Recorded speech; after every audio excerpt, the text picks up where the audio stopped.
The point of choice is a very important point to recognize during this time of great transition and great change. Many of you have heard of us speak about the great split that is happening on this planet. This is not a political split. This is not a religious split. This is not a gender split. This is not a split of anything that you perceive it to be. This is a choice point and a split between following your natural evolutionary path as a biological being, evolving on your intended course to quickly ascend into the higher realms of being human, or surrendering and giving up your responsibility for making conscious choices by giving it over to machines or agendas or artificial intelligence or any leader that wishes to tell you this is how it has to be done. It's not time to follow any leader. The time for teachers, leaders, and healers is over, because it's time to recognize that within each of you is a teacher, your heart, a leader, your willpower, and a healer, again, the totality of your energy expressed through love. All of these are part of who you are. So the important choice is making a choice in every moment of, am I choosing from my heart? Is this in alignment with nature and nature's way? Does it dismiss the lies that I've been told and return to the truth that feels correct in my heart? And is it for the highest good of all?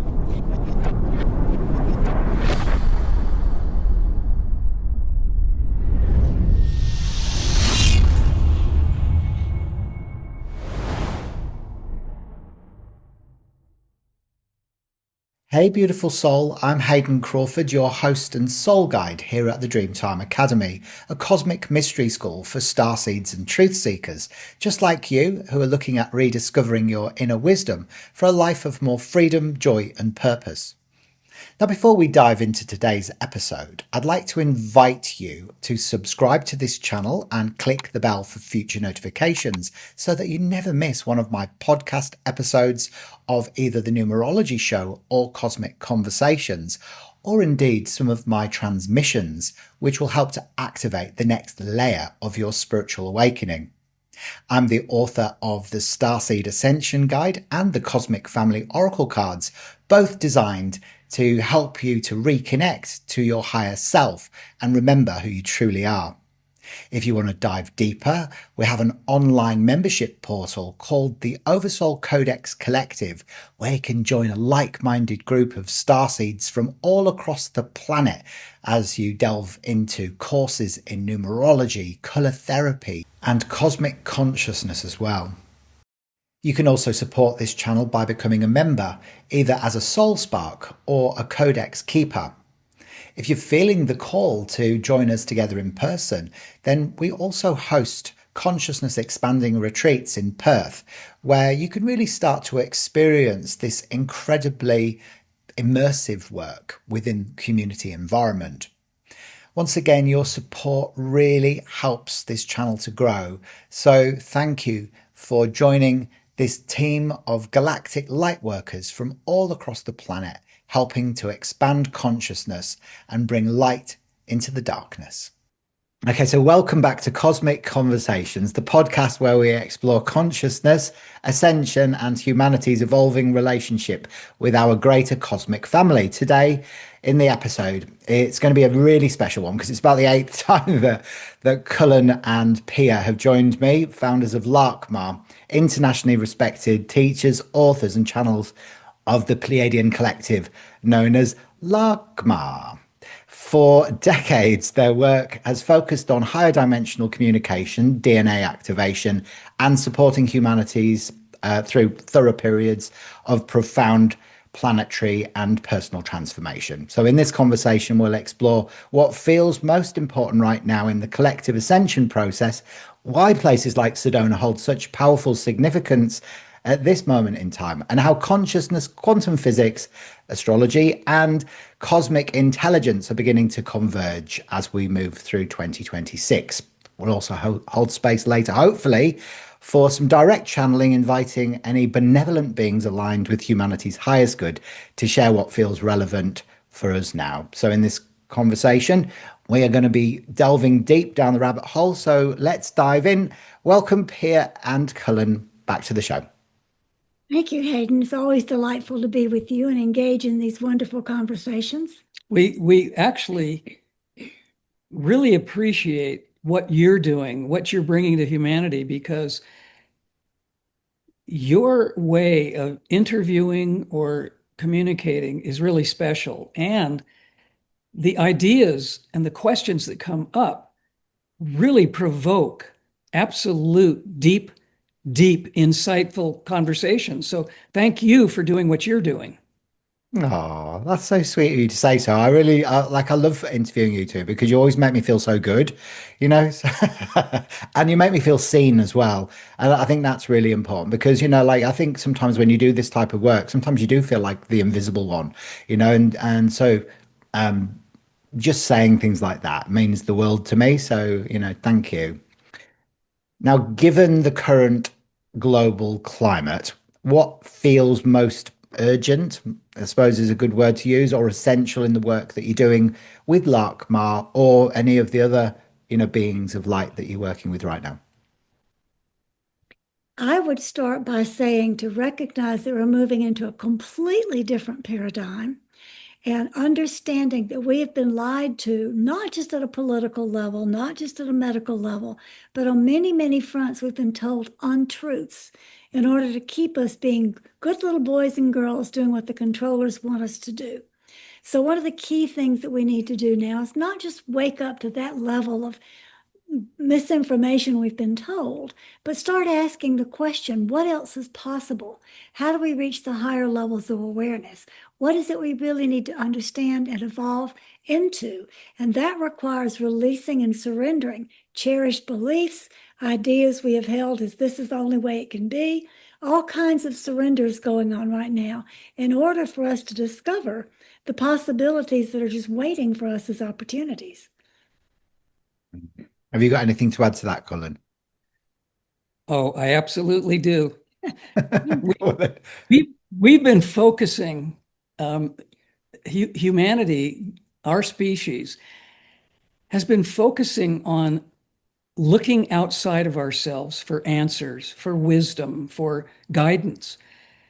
And I think it's high time, I think it's past time to start or continue to look inwards, to use our own wisdom, to connect more deeply with our own hearts, to realize that we have all the answers, we have all the wisdom within each one of us. We're all part of the cosmic mix. We all came from the same place. We're all going to end up in the same place. This is a journey for us to remember who we truly are. And so I think it's incredibly important to look inside. People are so busy. They are so connected to so many technologies that they don't often spend enough time just quietly with themselves. And that can be in a meditative state, that can be walking in nature, it can be in many, many ways. But I think we need to pull ourselves back a little bit and spend more time with ourselves. And part of the focus is always upward, it's always to the stars. We're always looking for information, wisdom, guidance from interstellar beings, interstellar societies. I think one of the things that humanity has stepped away from is understanding that we can also look down. We can also look into the earth. There are just as many beings inside this planet that are wise, that are supportive, loving, and wanting to communicate. So I think maybe it would be nice if we transferred some of our attention either down into the earth or simply with other kingdoms. We have lost our connection with nature for the most part. And there are so many beings, there are so many kingdoms, the David kingdom, the elemental kingdom, the fairy kingdom. I could go on and on. We are surrounded by beings right here next to us that we normally don't see, feel, or talk to. All we have to do is start asking, do you want to communicate? Do you want to have a conversation? So I think one of the most important things at this point in our transformation is to look everywhere and communicate with everyone. Mm. I love that. This is interesting because it's almost like um, a symbiotic relationship, isn't it? It's going within the self, going within the earth, and exploring, the depths of the inner worlds instead of maybe looking outside and going out into, sort of the depths of the cosmos, which, again, may or may not, exist. It's not, this illusion of being out there. If you believe in this whole theory of the firmament, that actually that it's enclosed, that, the maybe there is that's part of the illusionary matrix as well, that there is, the outer space. So, it's Inner sort of, space, inner space is just as expansive, if not more so, than outer space mm, because it's all dimensional. And when we go inwards, there's so much to gain from going inwards. One of the things that I want to add into this is that we're living on a planet of duality. And Laarkmaa tells us all the time that we're using duality incorrectly, that we're looking at it as right, wrong, everything is an opposite. And the true way to look at duality is to invoke both perspectives to find a greater harmony within both, a more unified view. And we are living in such a time of separatism, tribalism. I'm right, you're wrong. This country's going to start a war against that country. I don't want to be this gender, I want to be that gender.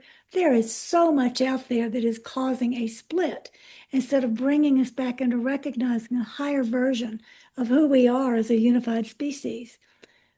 mm, absolutely. It's interesting because I've recently been delving sort of more into what it's like, when we die. And of course, we cross this, the veil, and we start seeing what reality really is. I mean, the Earth plane as we know it, which is, it's been tainted, hasn't it, with like all these lies and all this corruption over years and years and years. So we're sort of experiencing a bit of a tainted version, I suppose, of heaven within this realm. So, do you believe then, as consciousness expands, that the veil is thinning, and we're going to be able to fully embrace and embody the heavenly realms within this plane of existence? It's not, are we going to, or can we recognize that we already have that ability? Astral travel is not something written about just in sci-fi books, it's real. When you're in a deeply meditative state, you can absolutely move up into other realms and take a look. You don't have to wait till you die to do that. Death's just a swinging door between one phase of existence and energy and another phase of existence and energy anyway. But you can do that while still in the physical form. If you go into your heart, detach from whatever you're thinking about, and just allow, you can absolutely do astral travel now. And I would say that Cullen and I are experiencing that more and more on a daily basis, getting a larger perspective, seeing things that are happening in places that we couldn't have known about any other way. It's already happening, and I'm sure there are many others who are doing this also. We, Hayden, we find that we're not really here a good portion of our lives every day. I mean, sometimes we are elsewhere and we may not know where we are, but we know we're not in the gravitational pull of this third dimension. We're actually traveling somewhere else and doing other things. I mean, we're limitless. That's one of the things that we need to remember and understand. Being human in these bodies is only one tiny part of who we really, really are. And what you're bringing up is really important because we can experience other dimensions. We can experience other realms. It's up to us. If we believe, whether it's imagination or trust or simple willpower, we can be in other energies that are part of who we really are. So I think the key word you just threw out there is trust. Because if you don't feel like you have to define where you are, who you are, and you just trust, it automatically opens you up to expand more, to realizing who you are. I find that enormously helpful when I want to take a look somewhere else. I just relax and trust, and all of a sudden I'm looking around in a completely different realm, or I'm looking down at the earth and going, oh, that's interesting. I often, when we're talking with you, and I look behind you at your shelf full of all the amazing colors that you have used in helping to heal yourself and others. When I see all of those colors, it makes me think, wow, that is a pure example of potentiality, of possibility, of other understandings right here in the third dimension. This is like a portal. Looking at the colors is like a portal of seeing other places, other dimensions. And I'm riveted every time we're with you.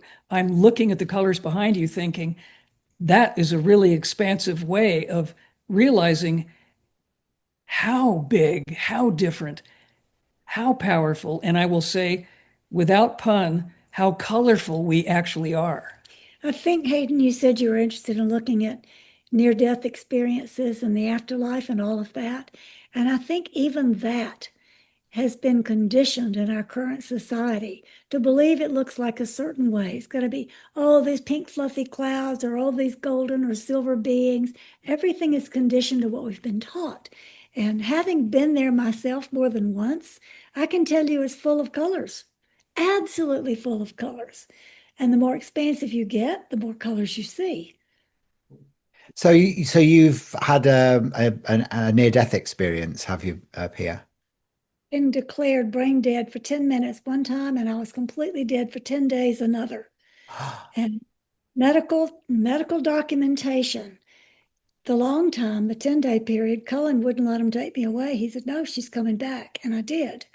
And I have these experiences within my own life of knowing death is what I just said. It's a swinging door. We just move into a different energetic and broader sense of who we are.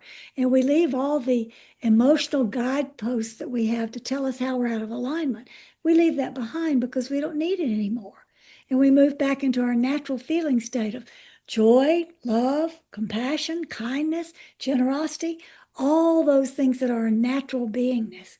And I am of the opinion, I think Cullen joins me in this, that this is where we're going. If we simply allow it to happen, instead of being in fear or thinking it has to look a certain way or feel a certain way, just allow it. It's happening. Mm. That's a great way to look at it, I think, instead of living in fear, moving back into faith and trusting, whatever information comes up for you and whatever feelings that you're having. I think that, I've become a lot more broad-minded since I've been doing this show. And I had a guy on a couple of weeks ago now called Kevin Briggs, and he bilocates, and he has been doing that since a child. So he's an experiencer, and yeah, he finds himself, sort of traveling through the rings around, planets in in the solar system, and then he can find himself on ET ships like with the Greys, and so he can literally, you know, go anywhere and perceive that reality and see, exactly what he would see if he was there in the physical form. He literally is able to bilocate, which he says is different to remote viewing. Mhm. Yes, it Absolutely. is. Is With it? the So, look, like, how is it different? Like, because I guess I still can't really f work that out. How is bilocation different to remote viewing? Well, remote viewing is it's an experience of being still in your human form, in your body, sitting, whether you're doing it alone or you're doing it with a group of remote viewers, we are sitting in physicality, using telepathy. using telepathy to see and feel and know what's going on somewhere else, whether we're focusing that on a specific place or a specific time. That is not an out of body experience. That is more of a mental, even though we're in an altered state, that's a mental concept. By location, we're actually somewhere else. That's more akin to astral travel. You're That not really you're in two places at one time, hence the word by. You're here in the physical form, but you're also somewhere else at the same time. And I can tell you that Cullen and I have had experiences of people calling us up and go, what were you doing at my house last night? And we kind of look at them and they go, you had on this color, you said this, this, and this. And they know we're there. Yeah. I can tell you, you finished I with was that just thought? going to say, sometimes we're aware that we're there, and sometimes it surprises us that they've picked Yeah. on something we've been doing while we're in other realms without being conscious anybody knew it. Yeah. I can tell you personally, when I was between wearing diapers and being a toddler, I remembered that I could be anywhere I wanted to be. And I spent a tremendous amount of time when I was this wee, tiny little child. I could be in another place on this planet. I could be in places that I remembered. I could be in Istanbul. I could be in Cairo. I could be in Rio de Janeiro. I could be anywhere I wanted. And it was absolutely a bilocation experience. As I got a little bit older, when I was like 5, 6 years old, I could more consciously focus that and I could project myself to specific places that I wanted to visit, but I knew as a small child I couldn't go there. My parents wouldn't let me go there. So I just had this private little experience where I just went, had the best time I could possibly have. I saw people, places, colors, food, costumes. It was amazing. So I remember what that was like. It lasted probably until I was teenage years, and then it kind of faded away. But I absolutely did that consciously. Mm. Wow, that's incredible. I mean, it's amazing to think that you almost shut it down, did you then when you went into your teenage years, or was it through fear, or was it just through life taking over? No, well, it wasn't fear. I think I began to create a community of other beings that came to me. The David Kingdom, principally through Pan, elementals, fairies, little people. About it at the teenage level, I started being visited without me going anywhere. They came to me and it changed my focus. So it wasn't through fear or socialization where, uh-oh, we're not supposed to do things like that anymore. That's child's work. It was a change or a transformation of how I was communicating with other beings. I've got it. Okay, yeah. So I understand. So instead of you going out to them, they came to you instead in a different way. So the relationships, I guess, had already been formed. Now, it's interesting that you mentioned Pan there, because I've always been fascinated by Pan's Labyrinth. And okay, could you explain to people that are watching this who Pan is, what Pan's Labyrinth is, and how that interconnects with the work that you're doing with Laarkmaa? It's all connected. Pan is what we humans would call the god. I don't really like the term God personally, but he would be called the god of the nature world. He orchestrates, Orpheses. good, thank you. That's a better term. He oversees everything that grows, all of the plant kingdom, the trees, the water, everything that's part of nature is his domain.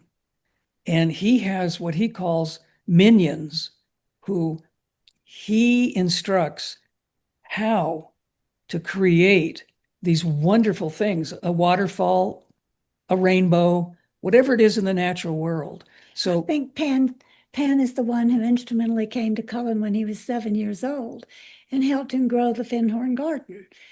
Fenhorn hadn't even been discovered when Cullen was 7 years old or created yet, but Cullen was growing cucumbers this big and squash that were this big, and they were all delicious. And he didn't know anything about gardening, but I think Pan was standing beside him saying, do this, do this, do this.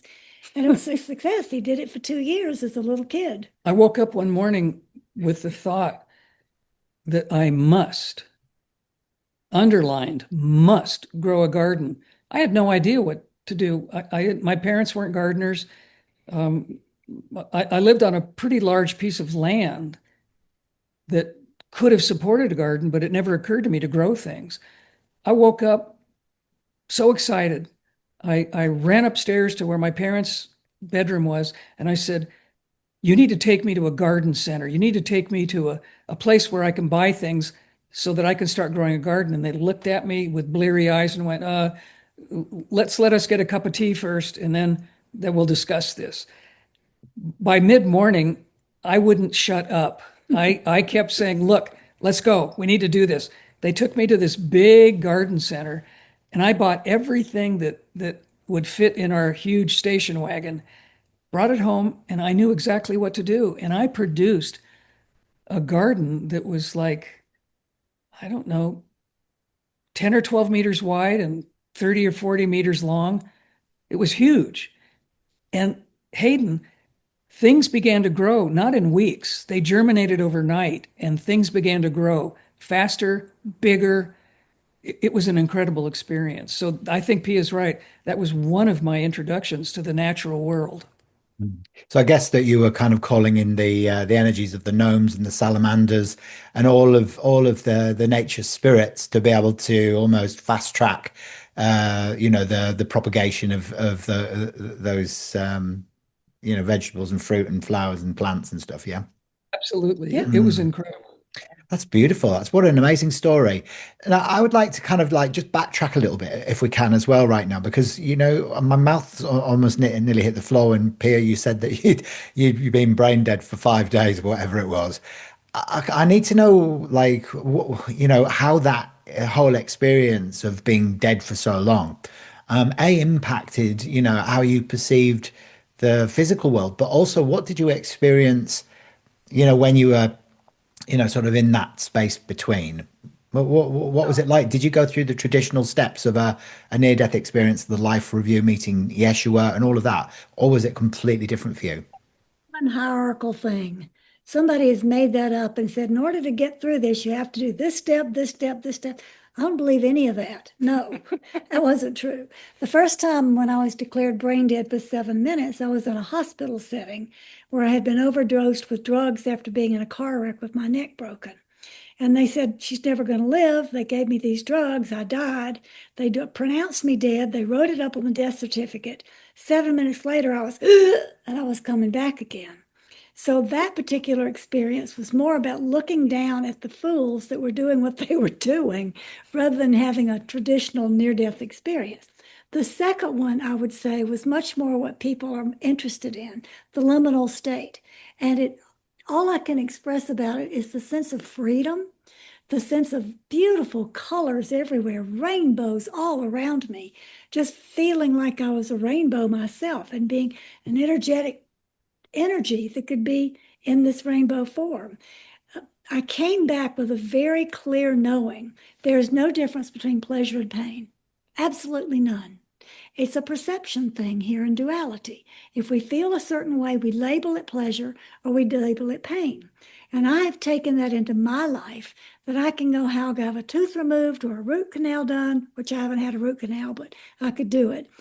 Surgery in my mouth, caps, crowns, anything in a dental realm, which scares most people to death. And I just leave and I come back and the work's done because there is no such thing as pain. I go off into the realms that I have visited. Now, I will add to that by saying I was introduced to this when I was 9 years old. I had a grandfather that was dying, and my parents yanked me up and took me to the other set of grandparents to stay while they were going to say goodbye to the grandparent who was dying. And the one who was dying came to me as I was put to bed very clearly. And he said, "Now, you need to know that your mother's going to be very, very upset. But I want you to know I'm still here. I'm fine. I'm not in pain. I'm having a good time. Look at everything I'm doing that's so much fun. And remember this for the rest of your life. Death is not an end. It's only a change of form." So that was my introduction. So then when I died, it was pronounced from a hospital 2 times that I was dead. The first time I told you about, the second time they sent me home from the hospital telling Cullen, "There's nothing we can do. Take her home to die there or leave her here. She'll die here, but she's going." So I didn't believe that. And not believing it, I came back when I was ready. I played for 10 days in another field. Pia was comatose for 10 days. I was at my wit's end. I didn't know what to do. I was, I was quite familiar yeah. with death and dying. I didn't let anybody get near her. I didn't call for help. I didn't call for an ambulance. I didn't do anything other than just sit with her. Oh, and he did try to put water on my lips to moisten my lips. And I was aware that every time he tried to get near me, it felt like somebody was piercing me because my field was way out here, really, really wide, not my normal field. So my perception was much more expansive than it is here in the third dimension. So I waited and waited and waited. And one day she made a movement. And I was shocked beyond belief. And as I watched her, she started to animate, she started to move. She didn't open her eyes for a while, but her fingers and her toes began to move. And then I don't know, maybe half a day later, she opened her eyes. And said something you'll find very funny.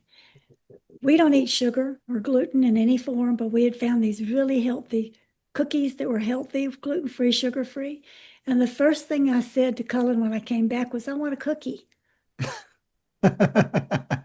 And we didn't have any, Hayden, we didn't have any of these luscious cookies. So I called A dear a friend. friend who lived several states away where these cookies were manufactured. And I said, I've been trying to call them and I cannot get a hold of them. Can you go there physically, buy the special cookies, have them airlifted to me next day?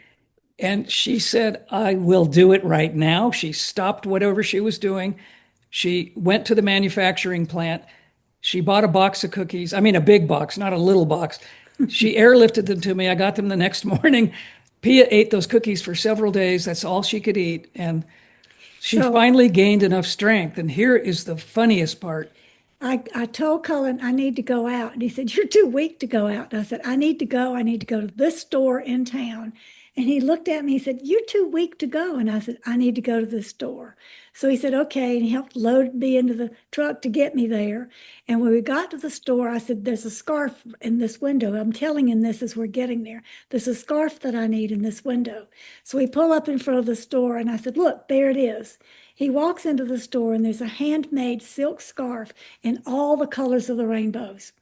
And he walks in and he says, My wife needs to buy this scarf. And she said, Well, that's a handmade specialty. We only have one of a kind. And he said, It's mine. Thank you. And bought it for me. So I was moving the rainbows, the sweetness of life back into something I could wear, something I could taste, something I could feel. This Most people, when they come back, the stories we hear are, I don't want to go back. It's too hard. I didn't have that. I was That's happy. right. That's what I hear. It seems very common that everyone meets Jesus. Everyone, comes back wishing they were back on the other side. But for you, you just wanted your special cookies and your rainbow scarf. So that sounds like more fun to me than being in heaven, having a special cookie. it was It's funny because you just triggered a memory of mine actually when you said that the first thing you did when you came back. Obviously, I wasn't dead, but I was under a general anesthetic, and I came back. It was after I had my hernia. I think it was my hernia operation, or when was it actually? It could have been my wisdom teeth extraction. So, oh no, it was when I had an operation on my finger because I severed my nerve and tendon. I think I was in my early 20s. And anyway, I came out of the anesthetic, and the first thing that I said to the doctor was, "Can I? I'd like to invite you all round to my house for dinner. We're going to be having tinned cauliflower cheese and a bottle of wine." Hayden, there, I'm just going to throw this in for people who are really interested in this topic. I wrote a book of short stories about 5 years ago called Exit Plan and Other Short Stories. And I have multiple experiences woven through the stories in that book of what it's like when you go through this portal to beyond the veil. So there's lots of stories that are supposedly fictional, but kind of based on real life. If people are interested and want to read something fun about this, it's more uplifting. There's a book out there. Yeah, yeah, I think that would be really useful because, I just find that really fascinating that, that you're sort of almost like saying that because I've watched so many near-death experiences now, and like all of them seem to carry a very similar vibe. I mean, there's some that kind of venture a little bit off center, but they all seem to say the same thing. And the colors are, one of the main things that people come back with, this vast array of colors that we can't see, because Mhm. it's not part of our spectrum of light, the visible spectrum of light on the Earth plane. So that's common that, that you saw that they did. But then they often find that they will meet an ascended master or an angel or a galactic being, and then they will take them through this life review, and they'll go through the black. The dark black veil before they get there, see the tunnel of light. But yours wasn't like that. But I suppose that in your second encounter, by the sounds of it, before you woke up and asked for your special cookies, you were you were almost in a coma though, were you? So you were playing in a field. Is that what was taking place? So you hadn't fully crossed, is that right? I think I really fully crossed because I had no pulse. There was no Ah, movement. My body was gone. I think I had fully crossed. I think it's an anomaly. And I think I'm here to help people understand that this physical form is an illusion. And we don't have to stay in the physical form. We can move outside of it with our consciousness, whether it's astral projecting or whatever it is. There are Indian yogis that have long been known that they can go out of their physical form with no problem. And I think it's akin to that. My own personal spin on that, more or less. But I was more in the field that I recognized, that I'd been trained to recognize since I was 9 years old, saying, okay, this is all right. I'll stay here for a little while. yeah, I understand that. It's interesting because it's something that's just so natural to you anyway, that it Mhm. wasn't like a major transition like for these other people because you've been sort of almost like programmed or conditioned to, to have those types of multidimensional experiences. There's another piece to this also, and that Mm. is that I think a lot of people who have this past life review have been afraid to look at their own shadows. And that's something Cullen and I have been involved with all of our lives, is looking at what's there that we need to correct and do differently. And I don't think one needs a life review if you do it while you're here in this body. You change it while you're here. Yeah. Yeah, of course. Yeah. Why wait until then when you can do it Yeah. now? Yeah, because you can be, everyone knows kind of like where they've upset people or, whether they've let themselves down and as long as Yeah. you can just forgive all of that, then, it's like job done, isn't it? That's those Yeah. boxes ticked. It's a pretty simple thing. Why not wake up now? Mm, Mhm. good point. Yeah, I love that. Right. Okay. So I just want to like sort of maybe change pace a little bit now as well, because I'm still really curious to find out about this Sedona Ascension retreat that you're going to be a part of. Can you explain, why that is significantly important during this time and what you're going to be doing when you're there? Well, I I know because humanity is transforming at such a rapid rate right now. We're making leaps and jumps in awareness, in evolution, in understanding so many things that have been obscure or forgotten. And it seems to us that it's really absolutely important for people to get together, like-hearted people who can experience this shared understanding that number one, we're all in this together, it's teamwork. And number two, we're so much bigger than we have been trained to believe that we are.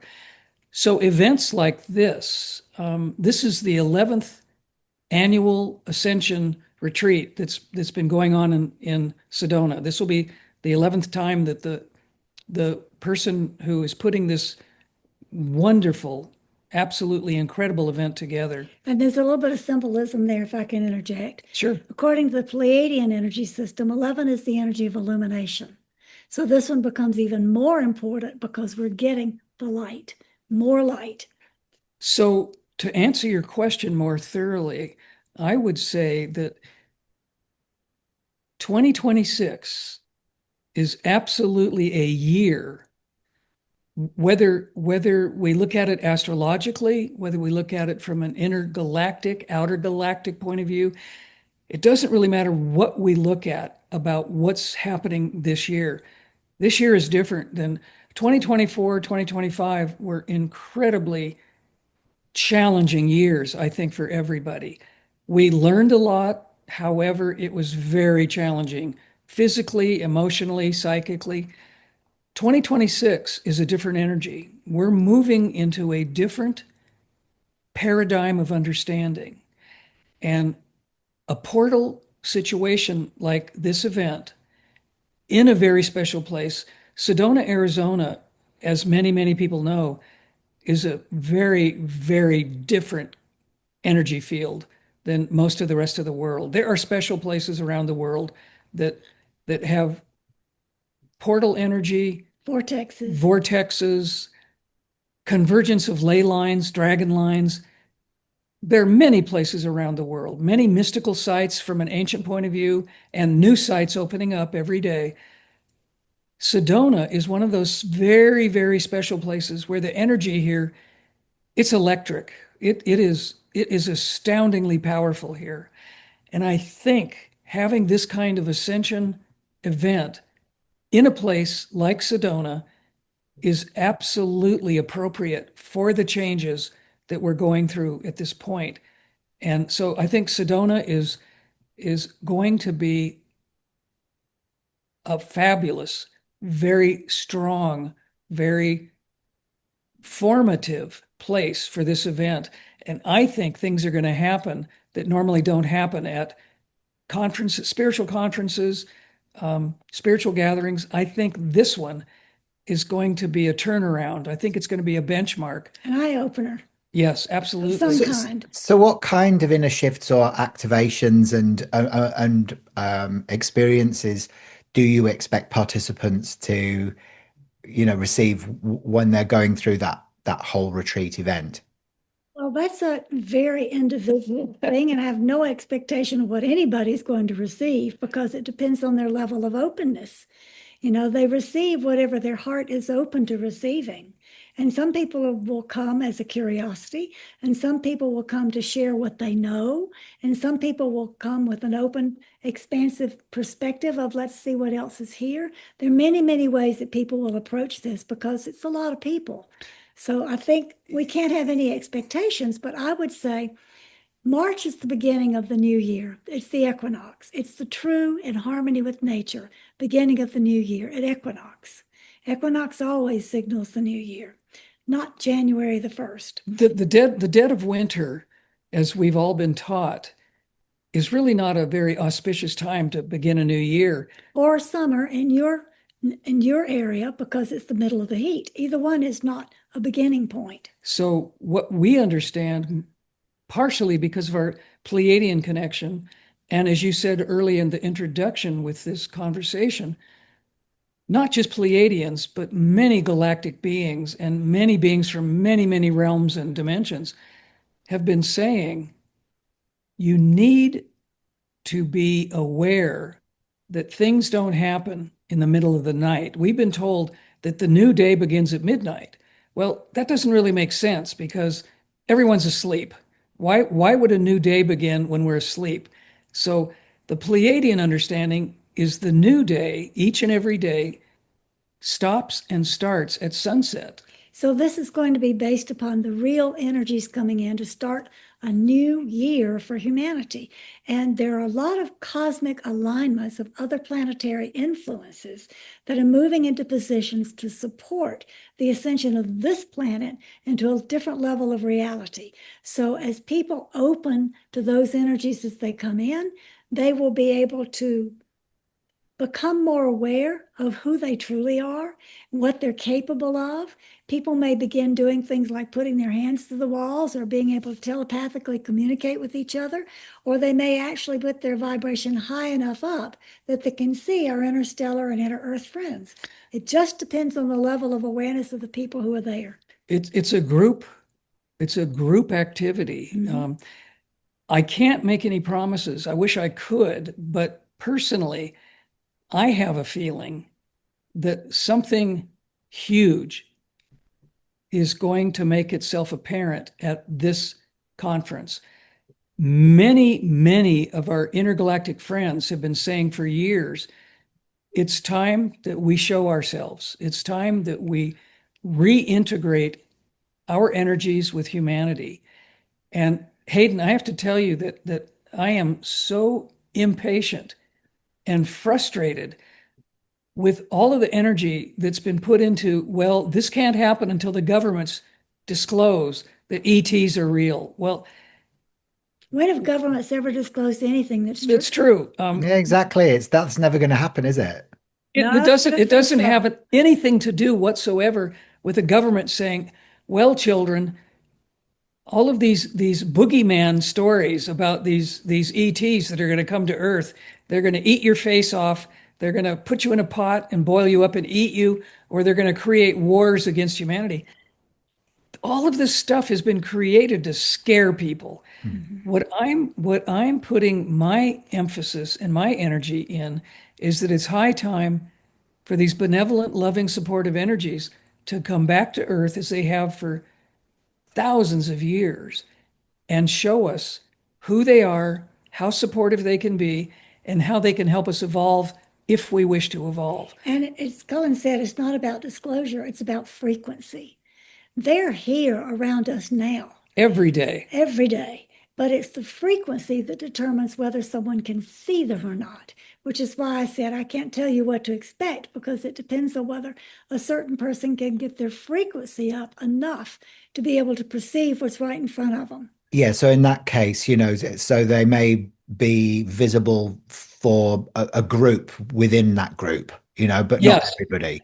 Because I remember in exactly. our last conversation that we had, Cullen, you'd sort of suggested that within a very short period of time, that reality as we perceive it to be is going to be very, very different from the way we've perceived it for the last 20,000 years or whatever.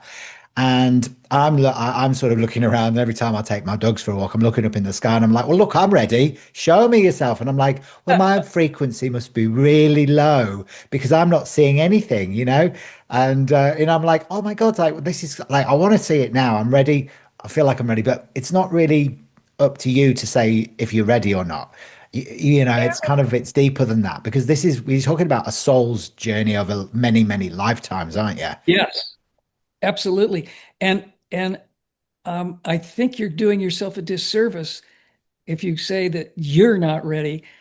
You wouldn't be doing the work you're doing, believe me. You wouldn't be having the deep thoughts, the deep intuitions, the deep arenas that you are bringing out to the public through the work you do personally and the interviews you're doing.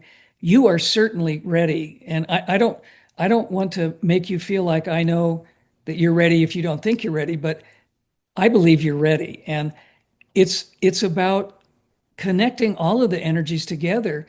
We may be ready, but they may be saying not quite yet. However, I think yet is so close. I really do. And what I told you in a previous interview, I still believe in. And I think 2026, moving into 2027, is the timeline that these rediscoveries, these reconnections will come about. So I have great trust and great feelings that amazing things are going to begin to happen. And And I can completely believe that. I mean, you think about we've had Three Eye Atlas, which has made a huge impact on the collective's consciousness. So it's almost like that's been part of the preparation to all of this as well. And then I was watching a video by Carrie Samuels, the brilliant astrologer and numerologist in the States, and she was talking about what's happening in February, which kind of aligns with what you're saying about the equinox, and March being the start of the new year because we've got both Saturn and Neptune moving into Aries for the first time in thousands and thousands of years, which is where Neptune dreams and Saturn reality start merging together at a new point. So it's almost like dreams reality are starting to merge together. So that would Unity. kind of make sense. Unity, yes. Absolutely. And thank you for bringing up February.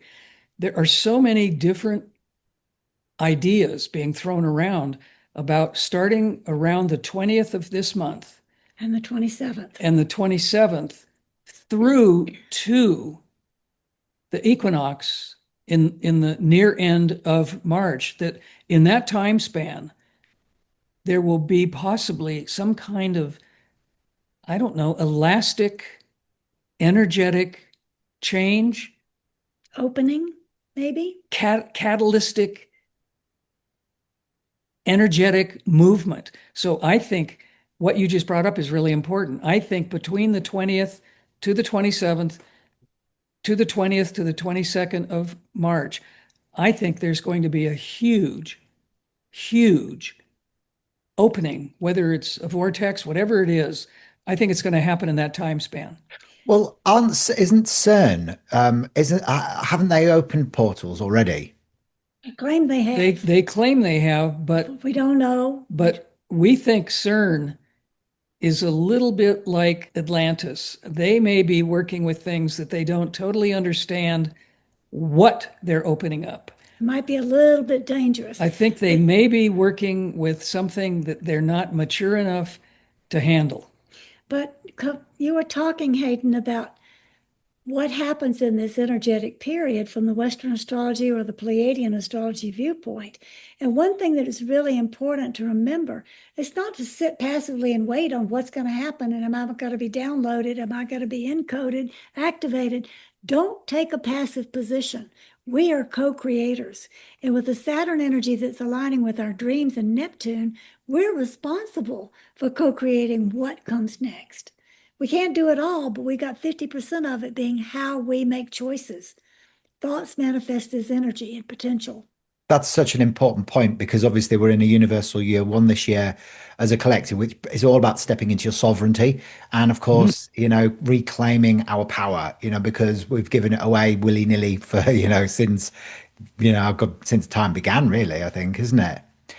Well, from the Pleiadian Earth energy astrological system, 2026 is not a one. That's in the Western system based on 10 units. In the Pleiadian Earth energy system, that's a 10, which the 10 is a time of manifestation. Absolutely. Yeah. And I completely align with that as well. Yeah. The one or the 10, I think they carry similar vibrations. The 10 is just more powerful because it's got the Yes. zero that amplifies the one. And it's more of an authentic power. It's more of a soft feminine power than it being, like that sort of hierarchical, machismo sort of egocentric power, isn't it? Yes, And it's very absolutely. ancient Egyptian as well, I think. It is. Well said. Well, you know what? It's so interesting. I mean, we've covered a lot of ground already today, but I want to leave room for, a little bit of a message to come through from any of the galactic races.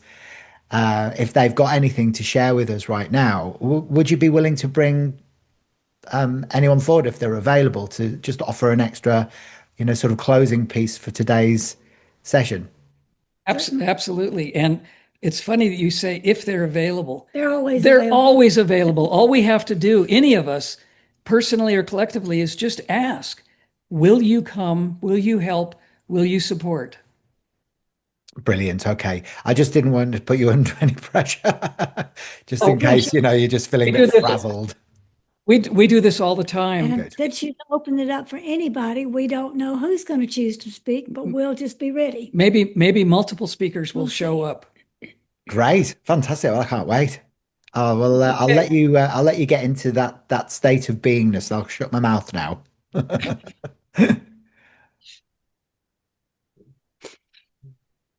I am Mary Magdalene. I'm here to remind you of who you are and ask you to continue walking the way of love. You're on a planet of duality, and it's time to move towards unity through making conscious choices through heart energy, through love energy, rather than its polar opposite of fear. We as Pleiadians came to your world thousands of years ago, multiple times. And some of you may not know that I am actually from the Pleiades also, but I am Pleiadian too. We came to bring you a manual for how to live life through energy rather than time, and how to make choices from the heart so that you could walk the way of love to evolve as we have evolved. We are here to help you understand and move forward in walking the way of love by being who you truly are, stepping away from judgment, whether it is of yourself or someone else, and instead beginning to accept one another as brothers, sisters, friends, all part of the same species, all following individual guidance, but collectively moving along the way of love to evolve if you choose to. It is, however, a planet of choice, and Laarkmaa will speak somewhat to that. But I am here to tell you the way of love is open, and the path is getting lighter and lighter. And in this year of manifestation, shifting energies, and cosmic support from so many planetary beings, you have great opportunity to move forward walking the way of love and to recognize and achieve the higher ascended pathway you have determined to go to. This is my message for today. I am Mary Magdalene, and I leave you in love.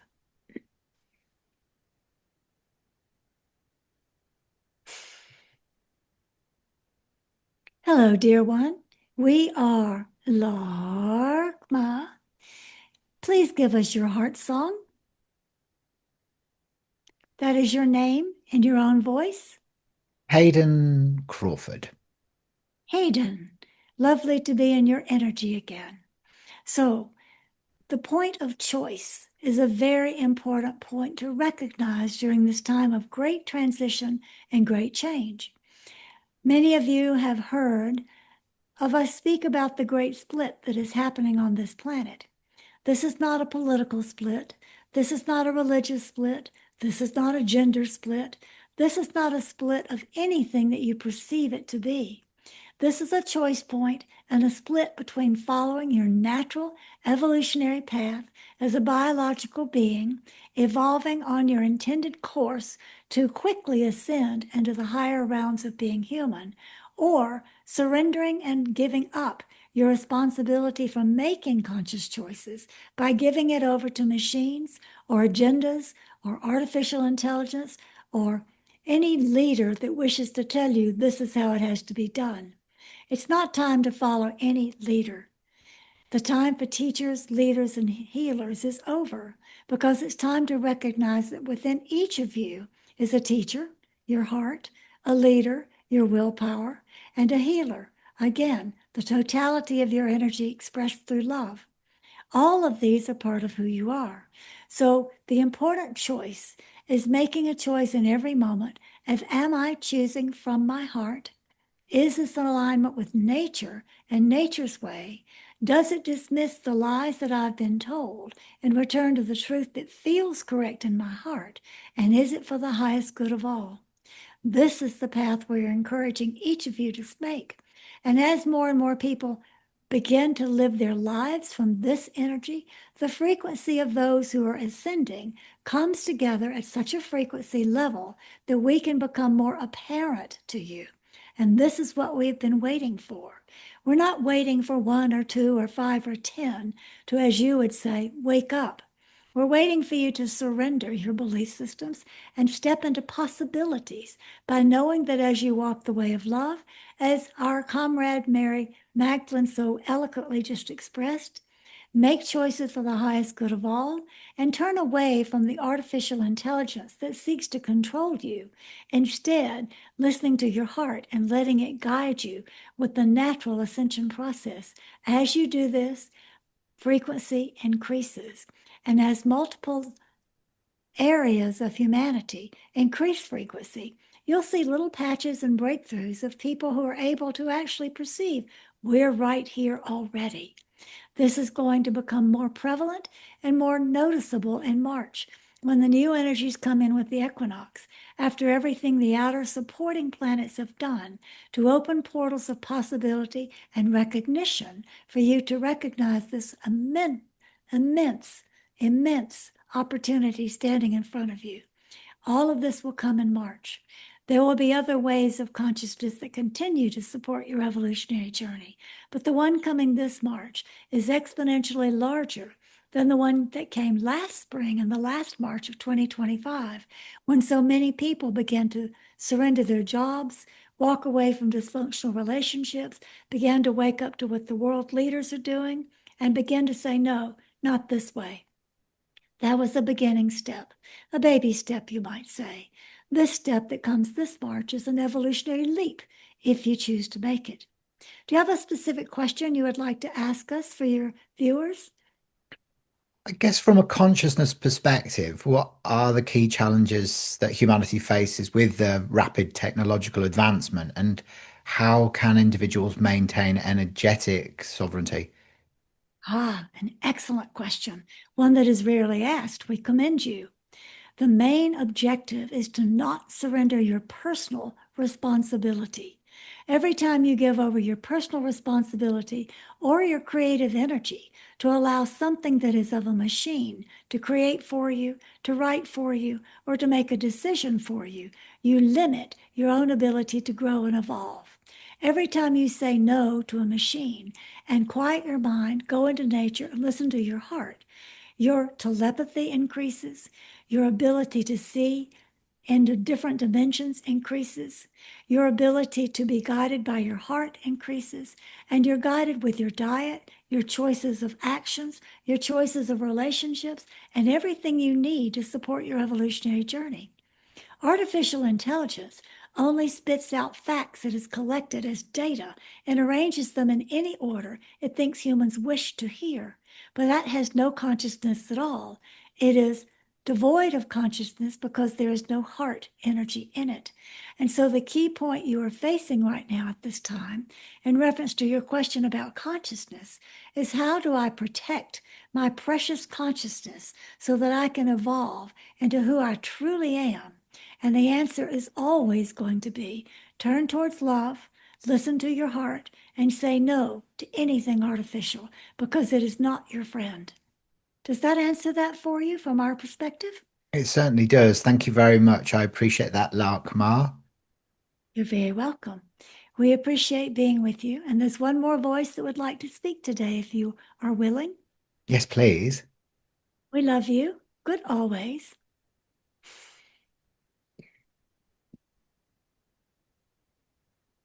Garth here. I'm from the inner earth. I am one of the ones who wishes to help you to recognize the light you hold within you. In the inner earth, we are responsible for the crystals that you use so malevolently without knowing what you're doing here on the surface. Crystals are the oldest consciousness that exists on this planet, and yet you choose to ignore their wisdom for the most part. You may take one home and use it for a specific purpose as meditation or healing, but actually the higher purpose would be to say, hello, my friend. I am eager to meet you. Thank you for whatever you wish to share. How can I support what you wish to bring us in evolutionary wisdom? Having a true conversation with the crystals that make their way into your world is an absolute evolutionary step, and it also helps you to reflect from the crystal engagement to the crystalline light that exists within you. In other words, the crystals become a mirror to show you who you are and who you are becoming. So from the inner earth, all of us send you light, we send you love, and we know that you are moving as you choose towards either becoming static, machine-like, interactive machines which have walked away from nature, or ascending into liquid, crystalline, fluid, ascending forms of energy. This is the choice that you are having the opportunity and the responsibility to make. We're in a different dimension, but we have the capability of showing up in your dimension. And when you begin to recognize crystals with honor and respect, you will see more of us also coming to share what we know from our wisdom about light, about fluid movement and fluidity in general, and about how you ascend into who you truly are. I leave you now with my comrades from the inner earth, telling you that from this dimension, we are cheering for you to not surrender responsibility, but to clasp it to your heart as your greatest gift and make responsible choices as guided by your heart in alignment with nature. I leave you now with light from the inner earth.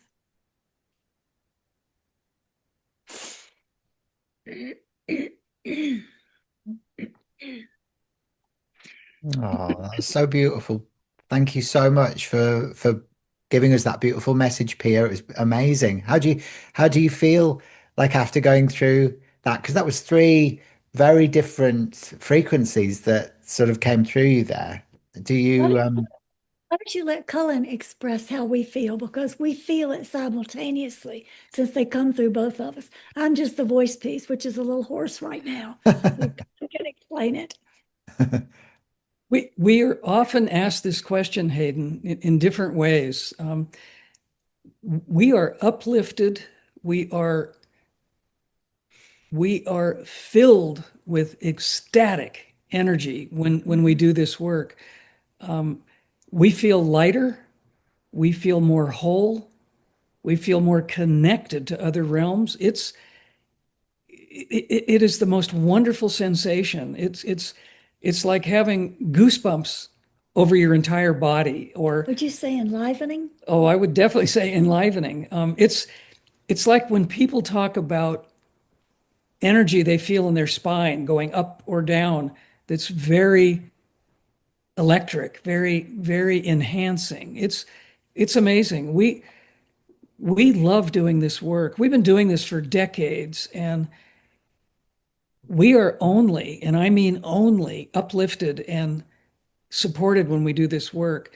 Some channelers will tell their audiences that they are depleted or they lose energy when they do this kind of work, and we have absolutely the opposite experience. It's a fantastic experience that I wish everybody could feel all day long, every day. I would Mm. also say it relates to what we started talking about at the very beginning of this conversation, and that is an experience of bilocating and be in multiple dimensions at one time. We can be in the Pleiadian dimension, we can be in the inner earth. We're walking with another group of Pleiadians with Mary Magdalene and her family. We are moving back and forth energetically as they come into our realm to speak. It's So it's it's pretty wonderful. it's what Pia is saying is it's like a flow of Mhm. of divergent energies coming together and creating, I guess, a whole or a better, deeper, stronger bond. It's an incredible sensation that we have. It's Phenomenal. beautiful. I love what you've just said that you can almost feel the frequencies of the different forms going up and down through your spine. Do you find that the spine within the human body is a key piece of the anatomy that helps us to fully experience our multidimensionality? It is absolutely that. It's like And a tree of life. it's it's a conduit. Mhm. If I simply break it into, it connects us to the middle of the earth, the spine, and it connects us to the middle of the universe. It's the conduit or the vehicle to allow us to know several things: who we are, how we're connected to everything, and a communicative vehicle to make us connect. This is going to sound simple, but connect up and down, like Pia said, like a tree of life. It's like going into the roots and going into the branches, up and down. We are experiencing our own version of being the tree of life when we take these things in multidimensionality as they travel up and down our spine. And I don't mean we, just Cullen and me. I mean anybody who's having a perception like this. We are little mini trees of life. Do you find that, like how some people have really straight spines and some people have, more crooked or bent spines? Do you think that that holds significance? Somebody who's out of alignment with their spine, is that like symbolic of maybe them protecting aspects of themselves that they're not quite ready to integrate? Well, it can be, but it also can be uh, a trauma that you've carried over from a parallel life that you're healing.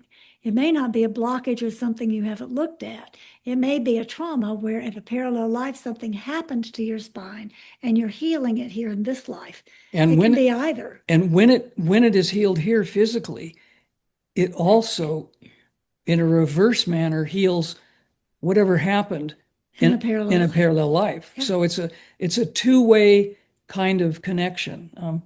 But that's a really good question, Hayden. There's another part of this.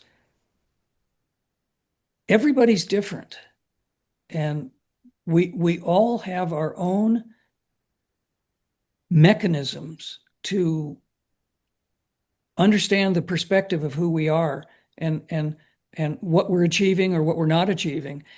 And the curvature of the spine can be that someone who doesn't have a straight spine maybe is taking a little bit longer to do the shadow work to get as clear as they can possibly be. So I don't see it as a detriment. I see it as a vehicle for change, wisdom gathering, and altering what they came here to alter.